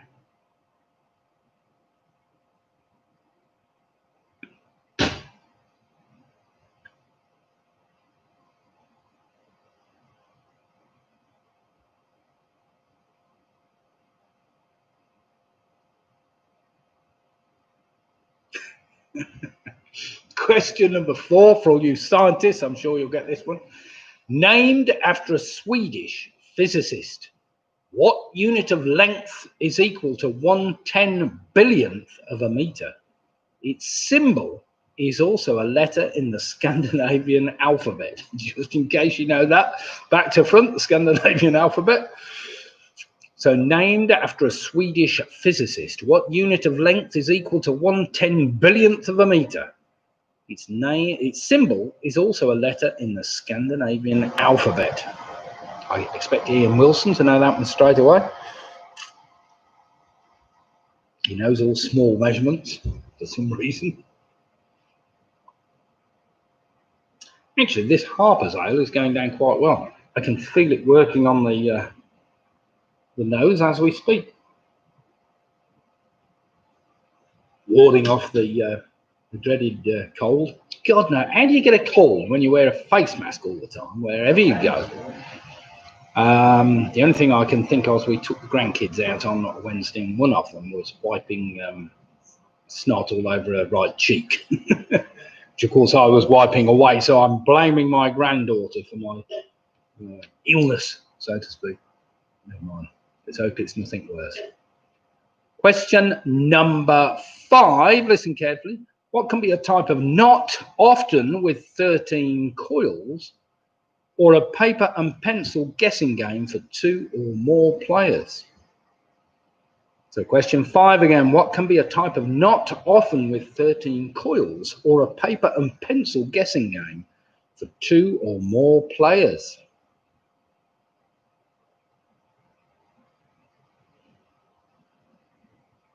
Well, that was a dead easy one, wasn't it? That one, surely. As that was far too easy, question number 6. A mob, that's M-O-B, is the collective noun for which type of animals? A mob is the collective noun used for which type of animals? That's question number 6. It's not the only one used for that particular animal, but it's one of them.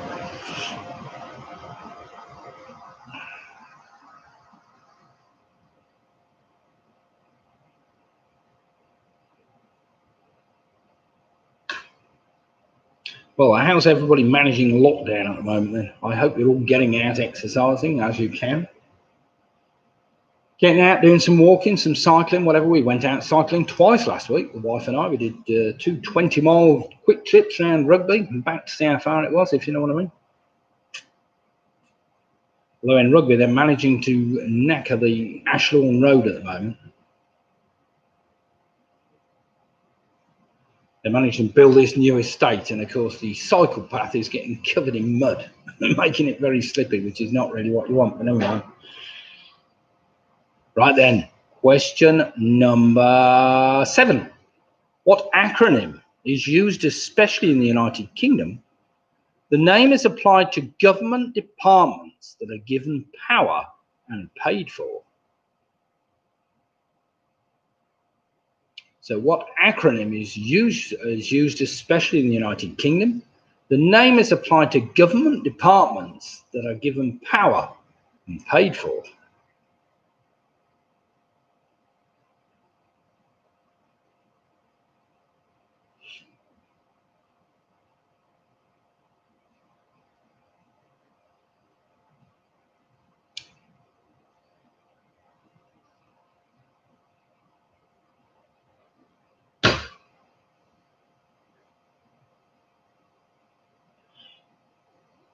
Now then, is there any conspiracy theorists out there want to know why Dominic Cummings has been got rid of or whatever else? Interesting to know. Have you been watching Spitting Image? Spitting Image has been absolutely brilliant with Dominic Cummings because they make out he's an alien and his head keeps going. Absolutely fantastic.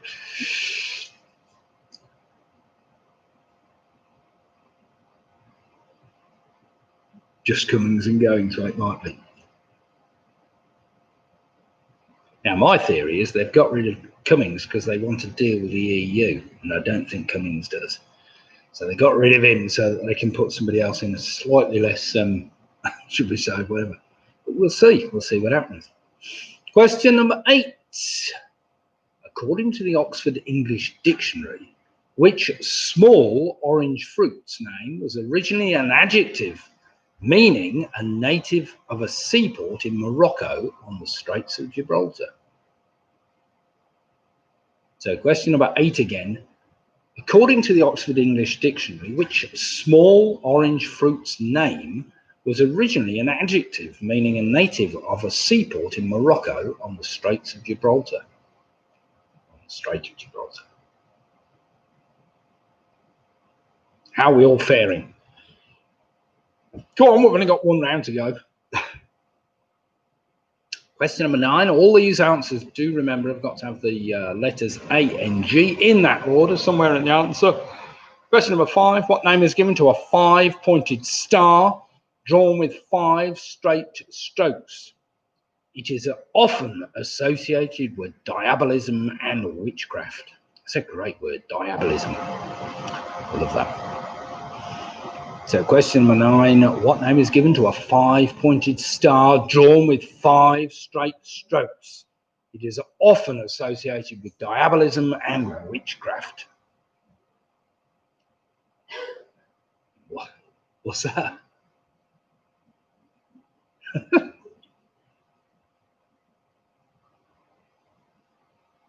Oh, probably.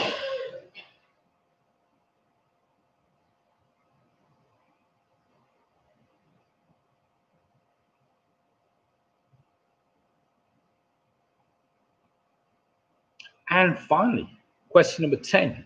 What is an American manufacturer of jeans and other clothing items? Its headquarters are in Greensboro, North Carolina. Actually, they called Carolina yet? I don't know whether they've called it. They actually counted up all the votes in Carolina. Was it North Carolina or South Carolina? North Carolina, I'm sure it was. So question 10 again. What is an American manufacturer of jeans and other clothing items? Its headquarters are in Greensboro, North Carolina. It's not too hard. It's got an A-N-G in that order in the answer somewhere. So there we have it.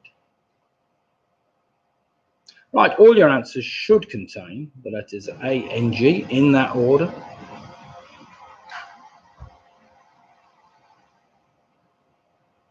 Yes,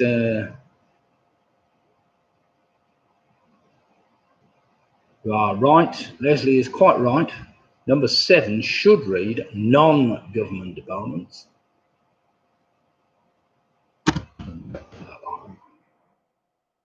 Sorry. So question number 7, I will just repeat that. What acronym is used, especially in the United Kingdom? The name is applied to non-government departments that are given power and paid for. I haven't really, and that's actually not written very well. I'll have to rewrite that after the quiz, I'm sure, for next time. But never mind. Quite right. Well spotted, Leslie. Like that one. So one word answer I'm after for that. And it's got the letters A-N-G in it. And it is an acronym, which helps, of course.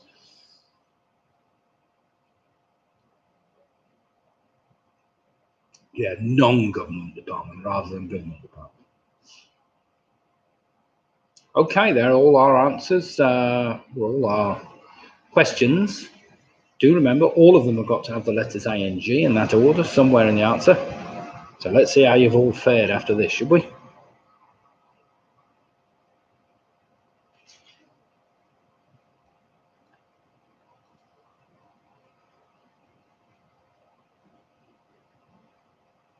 Bother, it's gone off my screen. Right, here we go then. Are we okay? Nobody need any longer? I trust we're all okay with some answers. So question number 1, name given to that chest pain is angina. Number 2, I was after that children's TV series. It's called The Clangers. The Clangers. Well done if you got that. Number 3, name of that city is Bangkok. Bangkok. The locals know it as Krung Thep. It's just us that call it Bangkok. Number 4, the Swedish physicist was called Angstrom, and Angstrom, that's A-N-G-S-T-R-O-M, Angstrom. Number 5, of course, was hangman. Number 6, a mob is a collective noun for kangaroos. Number 7, that non-government department, well spotted. I was just waiting for somebody to come up with that one, is a quango, Well done if you got that. Number 8, the fruits named after a seaport in Morocco is a tangerine, as in Tangiers, I suppose. And number 9, that 5-pointed star associated with diabolism and witchcraft is a pentangle, And finally, number 10, I was after that clothing manufacturer, which are better known as Wrangler, as in Wrangler jeans. Well done if you got that. So then let's have some scores in, see how you've all fared after that round. I'm expecting a few 10s in that round, maybe. It wasn't tricky, but we'll see. And straight away, we've got Harry Julian in, their bottle of Shiraz, on a fantastic 48 points. Jed and Tracy on 42, Squeaky Bob's on 43.5. We've got the Ridgeways on 45. Oh, Pentagram. Or Pentagram, yes, I'll give you that one, Sarah. There's no reason why I shouldn't. That's why it wasn't spelt right. Martin Davis, 39.5. Ian Miller's on 39. Famous Five on 44. Kevin King in the Rugby Road Club on 45.5. That's a good score. We've got Mick Roberts on 42. Graham Givett on 42. Sarah and the gang are on 42. We have Nick Bowers on 41. Steve Farn moved on to 45.5, 44.5. Pinion Perker on 37. We've got Don Quixote on 47.5. That's a great score. Also called the Pentangle Pentagram, doesn't have engine in it. No, you're quite right. Matthew Blood, our PRS, are on 46. Great Whites are 39.5. Paula Lewis on 47. We've got Michelle Gibbons on 45. Clive and Janet from Stockton, 46.5. That's a great score. We've got Jill P on 44. That's another very good score. Home Alone 6 on 43.5. That's another good score. Derek Sharman on 41. We've got Fane McSorley on 35. Got a nice pair. Penny Graham's on 40. Well done, Penny. Georgia Lambert and the Yorkies are on 30.5. Lisa Lasky, I can't get an extra point for the number of stands for Quasi, also known as non-governmental organisation. Oh, definitely, yes. You can. I'm sure you can. You're marking it, not me. Footy Fox are on 35.5. Anna Lanson 39.5. Andrew Lewis on 38. Split difference on 47.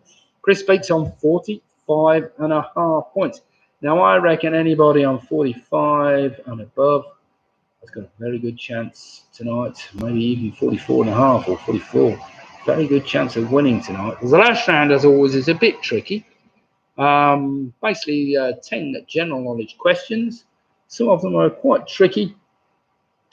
And we'll see how you all fare. Now then, it is time, I think, for me to just try the plum porter and see how we get on with that one.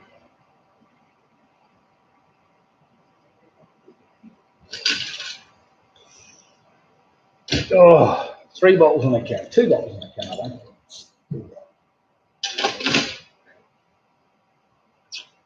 Right then, everybody. Whilst I just pour some plum porter. Right. I'm ready, even if you lot are not. Here we go then. General trivia. Last round, eyes down, look in. Let's see how we can all fare in this last round. I hope you've enjoyed the quiz tonight. Do feel free to give me a thumbs up if you enjoyed it, or a thumbs down if it's crap. Right, here we go. Question number 1. Listen carefully. This is a tricky one. What is the maximum circumference of a cricket ball used in men's international cricket? Now, I'll give you the choice. Is it 7 inches, 8 inches, or 9 inches? So there we have it. What is the maximum circumference of a cricket ball used in men's international cricket? I'll give you the choice. Is it 7 inches, 8 inches, or 9 inches? And it's surprising because the women's game, they use a different size ball. What's that all about? They got smaller hands, I suppose. I don't know. Can't really quite understand why the women's ball is slightly less than the men's ball, but anyway, maybe the men can hit it further, I suppose. I don't know. Right, that was pretty much a straight choice. As question number 2 is a multiple choice question. In what century did the great classical composer Verdi die? I'll give you the choice. Was it the 18th century, the 19th century, or the 20th century? So in what century did the great classical composer Verdi die? I'll give you the choice. Was it the 18th century, the 19th century, or the 20th century? That's a tricky one.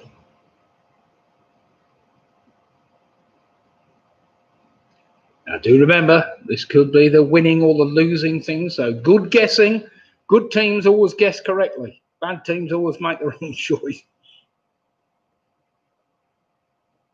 Sometimes it's best just go for the obvious answer. None of those were. Right then, another multiple choice question. Question number 3. I was tittering this afternoon when I was looking at this. Which of the following is not the name of a real book? I'll give you the choice. Is it The Stray Shopping Carts of North America, Games You Can Play With Your Pussy, or Wilf's Wonderful World of Worms? So, which of those is not the name of a real book? Currently, all of those, with the exception of one, well, both 2 of those are available on Amazon.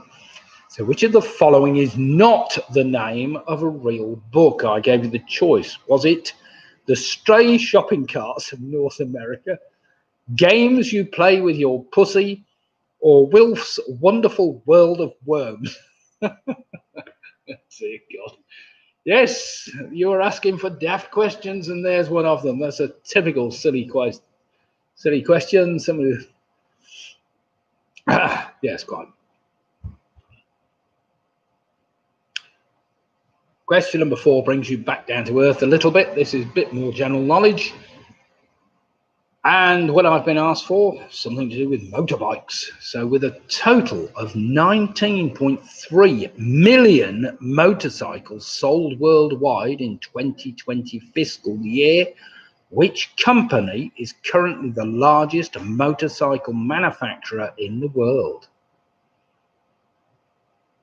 So question 4 again, with a total of 19.3 million motorcycles sold worldwide in the 2020 fiscal year, which company is currently the largest motorcycle manufacturer in the world? Hey, don't you start helping you. Oh, isn't it? Oh, I see. Has anybody else got the chat about the 3 books? Lydia's posted it. I can see it on mine, but apparently my wife can't see it on her screen. So have we got question number 3, is it? The 3 options on the screen? No, says Nick Powers. And this is very strange. Occasionally this happens, and I don't know what. Oh, Leslie Barrett said no. Ian Miller said no. Yep. No. Some people can see it and others can't. But this happens sometimes. It's got 3, not 4. I don't think we've put 4 on yet. Don't worry about 4. No. There's a lot of people not got it. Let me read it out. Oh, can I put it on? I wonder whether I can do it.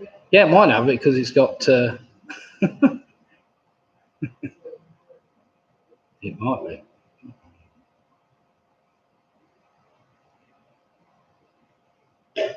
Let me see whether I can post it.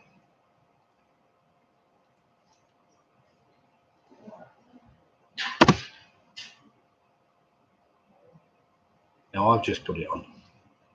Let's try that.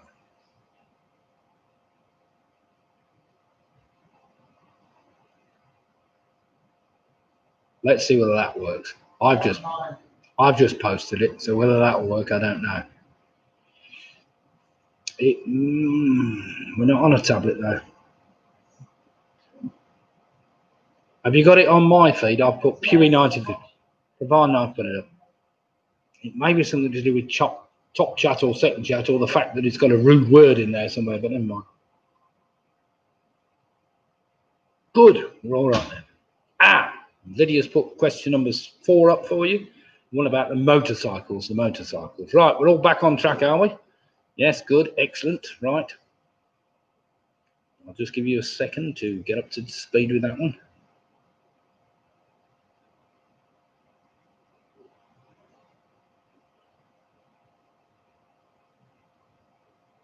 Right, here we go then. Question number 5. Listen carefully for all you twitchers again.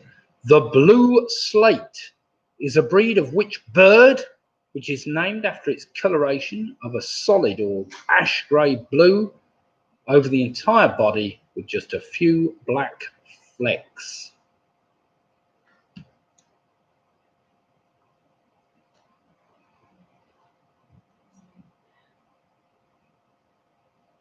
Ashy, actually, not ash grey, ashy.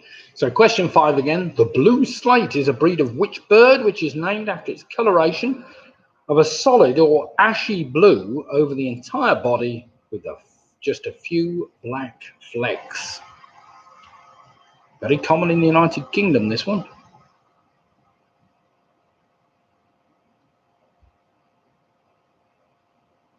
Yes, it's a UK bird, Graham.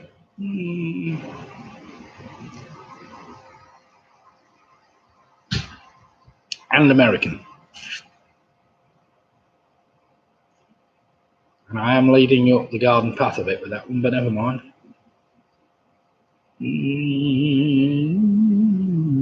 Good question.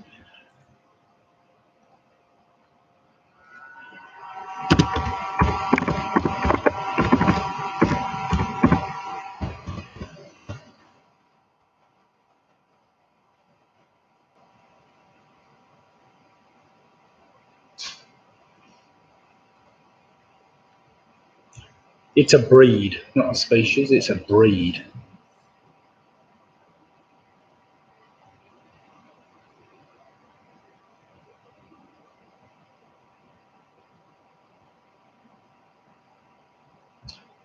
Question number 6. The word phocine is used to describe what carnivorous, fin-footed, semi-aquatic marine mammals? Can't be many of them. So the word phocine is used to describe what carnivorous, fin-footed, semi-aquatic marine mammals?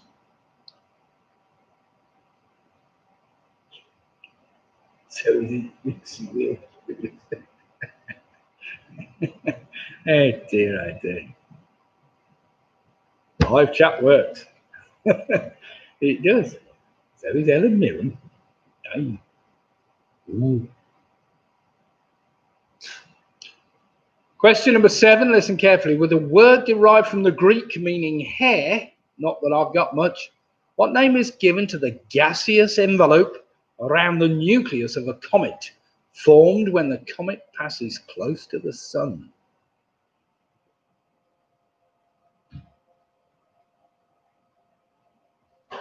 So question 7 again. With a word derived from the Greek meaning hair, what name is given to the gaseous envelope around the nucleus of a comet formed when the comet passes close to the sun? And if you've ever seen a comet, not many people have done, but if you have seen one, they have a nice big tail behind them. Hence hair. It's supposed to look like hair. That's what the Greeks called them anyway.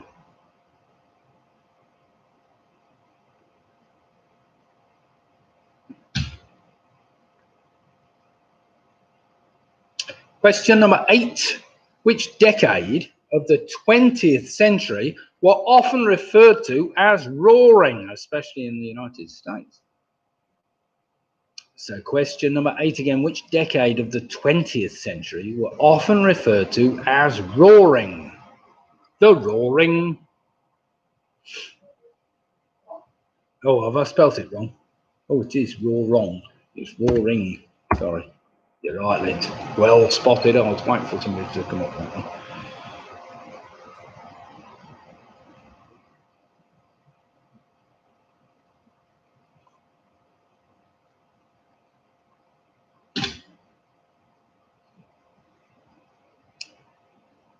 Question number 9. With a name derived from Latin meaning red, What animal shares its name with a type of backless shoe? Goes back to the Romans, this apparently. So with a name derived from Latin meaning red, what animal shares its name with a type of backless shoe?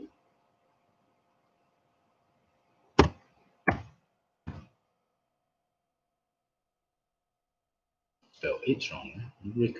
Did you sort that out, Liz?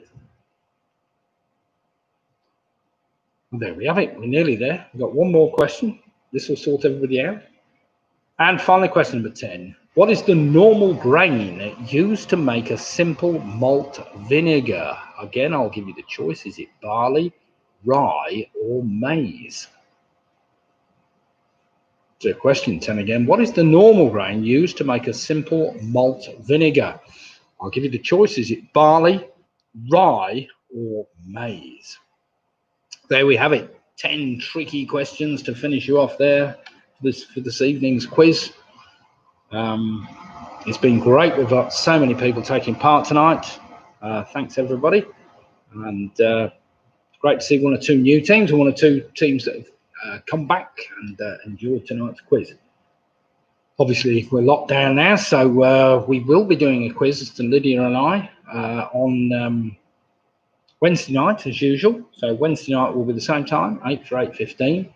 If not, come and join us next Sunday, same time, 8 for 8:15, I suppose. Yes, never mind. With 6 more rounds of tricky trivia to keep you going. We were trying to work how many questions we'd written the other day, haven't we, Lyd, in the last 6 months? And I think we're approaching 4,000 questions over the period of 65 quizzes. So keeps me busy looking on Wikipedia about all sorts of rubbish that people want to know about, but never mind. Right then, let's go through the answers to the previous round. This is a general trivia round. This will sort the wheat from the chaff, so to speak. This will sort the winners and losers out. Not that it matters. It's all for a bit of fun. Do remember about the charity quiz I'm doing on the 6th. Get your team name registered. And if you'd like to make a donation, you're more than welcome. Do feel free, however, to take part in the quiz. Even if you haven't made a donation, it doesn't make any difference. You can take part. But obviously, there's some prizes up for grabs for those teams that have. Right then, general trivia. Let's go through the answers to that round. The maximum circumference of a cricket ball used in men's international cricket is 9 inches. 9 inches. Well done if you got that. Number 2, in what century did the great classical composer Verdi die? He died in 1901, so that's the 20th century. The 20th century. That was a bit tricky. Number 3, which of the following is not the name of a real book? I gave you the choice. Was it Stray Shopping Carts of North America, Games You Can Play With Your Pussy, or Wilf's Wonderful World of Worms? Well, it was, in fact, Wilf's Wonderful World of Worms. Doesn't exist. I made that one up. Number 4, with a total of 19.3 million motorcycles, it's Honda, who are the largest motorcycle manufacturer in the world. Number 5, the blue slate is a breed of turkey. That was a tricky one, a turkey. Number 6, the word phocine is used to describe what carnivorous, fin-footed, semi-aquatic marine mammals they are. Seals. Seals are phocine. Number 7, with a word derived from the Greek meaning hair, it's a coma. A coma, as in the comb that does your hair. And of course, that's where actually the word comet comes from also. Comet comes from the same word, coma. Number 8, in which decade of the 20th century we refer to as roaring? That's the roaring 20s. The roaring 20s. Number 9, with a name derived from Latin meaning red, what animal shares its name with the type of backless shoe? That's a mule. Comes from the word mulius, which is Latin for red. And it was the red shoes worn by Roman emperors, apparently used to have red shoes. Number 10, what is the normal grain used to make a simple malt vinegar? That, of course, is barley. Barley, so well done if you got that. Oh, sorry, Jen and Tracy, where do we register for the quiz? Well, somewhere on the bottom of that. Can you see it on the bottom of your screen? Yeah, if you pull the screen down, I can't do it on mine. If you pull the screen down that I'm on at the moment, Jed, you will find underneath there is a little link to Mighton Hospice or charity giving or whatever else. First round ever 2. Sarah, that cut it is. It's their worst round 2. Oh my goodness me. Sorry. Poor old Sarah. Well done. Well, 2. Worst round, says Sarah. 2 points, however, 44 total. That's not so bad at all. So well played, our friends from Worcester, Sarah, James, Joe, and Russell. Well played, you. 44 points. Nick Bowers, 47. Famous 5 end up on 49 points. Martin Davis saying he could do better. That's 45.5 points. The Ridgeways ended up on 51 points. Well played, the Ridgeways. First team in the 50s. We've got Squeaky Bob, 52.5. And Anderson's on 46.5 points. We've got Footy Fox on 39.5. Jed and Tracy are on 49. Julie, Harry, and Ian ended up on 57 points. That's a great score. Michelle, fantastic question, she said, on 52 points. Well played. Paul and Lewis on 57 points. Yeah, Clive and Jane hard again at the end there, 53.5. However, out of 60, that's a great score. Well played, Clive and Janet. Andrew Lewis is on 42. Lisa Lasky, Team UK USA on 50. They're happy with that. Leslie Barrett, that was a hard round, Leslie. You're quite right, 48.5. Derek Sharman ended up on 48. Well played, Derek. We've got the Rugby Roach Club, 53.5 points. I think any team that ends up in the 50s tonight done very well. Jane Givett on 47. Well done. We've got Pinky and Perky, 42. Very disappointing, they're saying. Never mind. Pinky and Benny Graham, 45. Best round for a few weeks. I like that. Mike Yates is on 47. Well played, Mike. That's a great finish. And a few thank yous. Jill Pughes on 50.5. Well done, Jill and Steve. That's brilliant. Anthony Strong ended up with 42. Well done, our team from Cheltenham. It gets easier as you do the quiz each week because you get to know what the rounds are. It's not easy when you do it first off. But it does get easier when you're after what I'm after, so you get the idea. Ian Miller ends up on 44. Well played, Ian. Derek saying thank you both. Thanks to Graham. Thanks to everybody. So split the difference, end up on 57 points. Well played them. Have we got a PRS score? I don't know whether I have actually, but split the difference ended up on 57. We have the Rugby Roach Club 53.5. We have Clive and Janet from Stockton on 53.5. Paula Lewis is on 57. Ian and Harry and Julie on 57. Squeak Bob 52.5. Don Quixote 54.5. That's a great score. PRS also on 54 points. So it looks tonight we've got 3 teams share the lead on 57 points. So that's some going. They've only dropped 3 points through the whole quiz. That is Ian Sherritt with Harry, Julie, and Ian. I'm expecting a good team name from you, Ian. It's time we had a proper team name rather than that. Paula Lewis, well played, Paula, 57 points and split the difference. Also ended up on 57 points. But I have to say, any team tonight that ended up in the 50s has done extremely well. So let's hope I feel a bit better next week. We'll look forward to seeing you all on Wednesday night. I think we've broken the record for the number of people online tonight and also the number of likes. So great to see you all. And do feel free to come and join us for the charity quiz, which will be on the 6th of December by putting your team name into the Just Giving page. That'd be brilliant. So thanks, everybody. Thanks, Sarah. Thanks, Penny. Thanks, Andrew. Thanks, Clive and Janet. Thanks, Ian Miller. Thanks, Robin. Thanks to Chris. Thanks, Mike Yates, Graham Gifford, Derek for taking part, Derek Sharman, Anthony Strong, Ian Miller, Graham Gifford, Jill Pugh and Steve Pugh, Georgia and Russ, Nick Bowers, and Frank McSorley, Mike, Chris Speak, Diana, and everybody else. Kevin Keenan and the gang, Leslie Barrett, Lisa and the gang, Clive and Janet, of course, so I've mentioned them, Anne Anderson.